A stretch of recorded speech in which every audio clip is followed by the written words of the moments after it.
That's a storm tide. You can see that the little dock is totally underwater. And that's because of tropical storm or depression or whatever they've decided to call it today, Barry, which is burying down on New Orleans. Or as we call it down here, New Orleans. I don't care for New Orleans. But that's not what this video is about.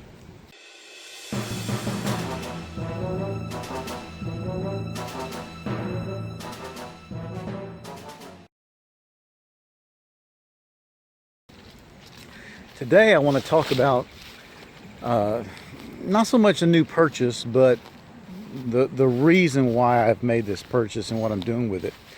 I've bought a rangefinder.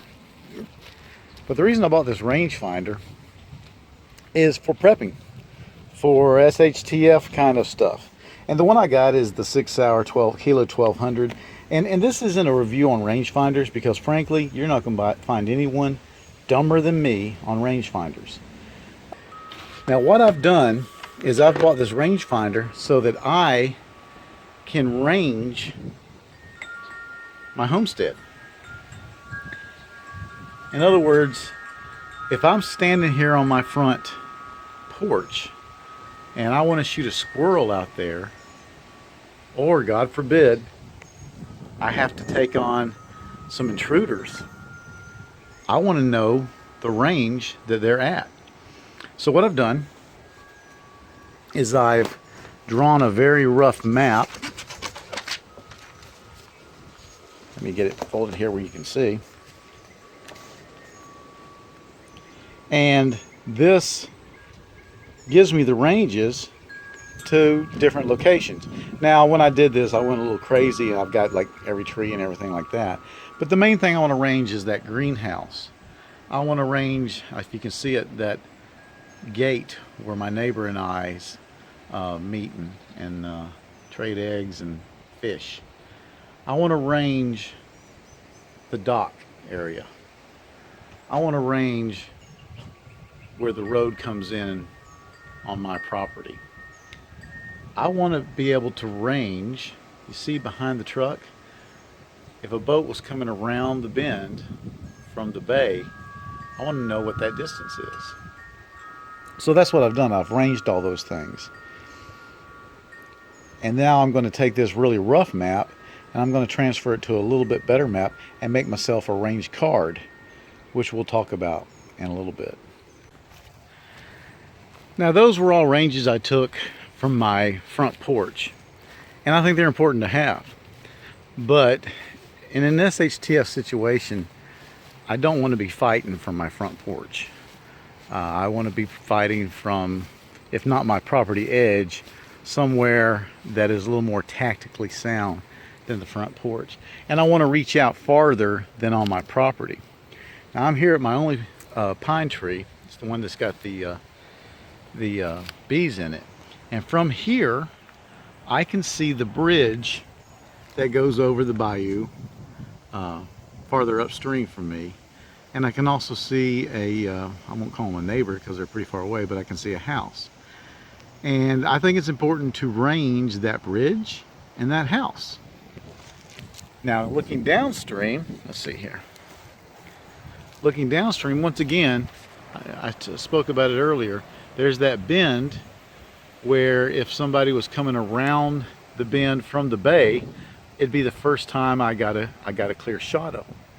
Now what I like about this position is not only can I see these places, but in a sense, well, in a very real sense, this is the edge of my property because actually I, on paper, own some of the marsh out there, but what's the point of that? This is the edge of my property, and this is a very interesting side or edge of my property because not only is it a moat and it's a great standoff, and I'm protected in one sense from intruders, but in another sense, it's an avenue of approach. It's a way. I'm getting ahead of myself with avenues of approach. It's an avenue and a way for intruders to come if they are on a boat. So I have to be more vigilant in some ways here where the water is on the side of my property that's water. But in other ways, I can discount. I mean, I don't really have to worry about you know, a human wave attack coming from that direction. Now, I do have to worry about snipers in that tree line, but what I have to worry about is boats coming down. So, why am I picking this position? Again, I can see, and I can't see these spots from every place on the water, but I can see them both here. I can see upstream, and I can see downstream. And I have this big, giant, robust tree that, let me step back some, that affords me the opportunity, and I wouldn't build it now because my wife would divorce me, but it provides me the opportunity right here to build a hardened position. And this would be a great place for a hardened position, whether you use sandbags or you used railroad timbers or cement blocks. Right behind this tree, a position would allow you to really control the avenues of approach. And what are avenues of approach? It's a military term, and it can be both related to the friendly or enemy forces, but it's the ways to approach an objective, the you know, a road or a path or a draw or a stream. They're avenues of approach. If you're laying down ambushes or defensive positions, you want to cover the avenues of approach. And that's what we're talking about here.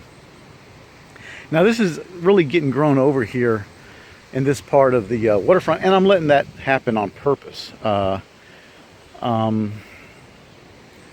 biggest reason I'm letting it happen is so far my wife hasn't told me to cut it down. And the other reason is I just like, it's a natural barrier.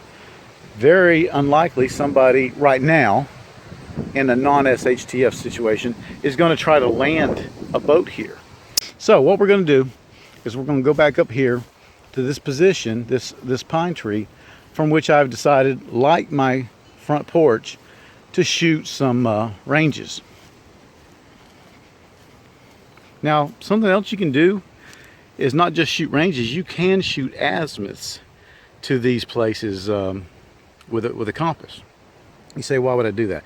Well, in the military, you would do that because if you were setting up a fighting position here, especially a crew served fighting position, and you were building a range card, your sergeant's going to come by and he wants to know the azimuth to that bridge, because if in the middle of the night suddenly you are called upon to fire upon that bridge, knowing the azimuth, if there's nothing up there to you know, there's no light up there, or you can't see, or you don't have nods, night vision goggles, having an azimuth would really help you to find the target.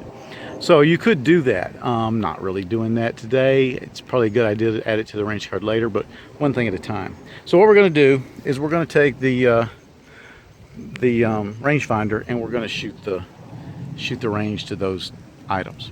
All right, I'm back. I can't do everything at one time. Very interesting. The range to the bridge is 528 yards. The range to that house is 377 yards. And you may be looking thinking they're side by side. They're not. You go around you can see the turn to the left that goes toward the house. The bayou then turns right and goes to the bridge. They are not side by side at all. So 377 and 528 yards. So we got the ranges to those items. Now let's build a range card.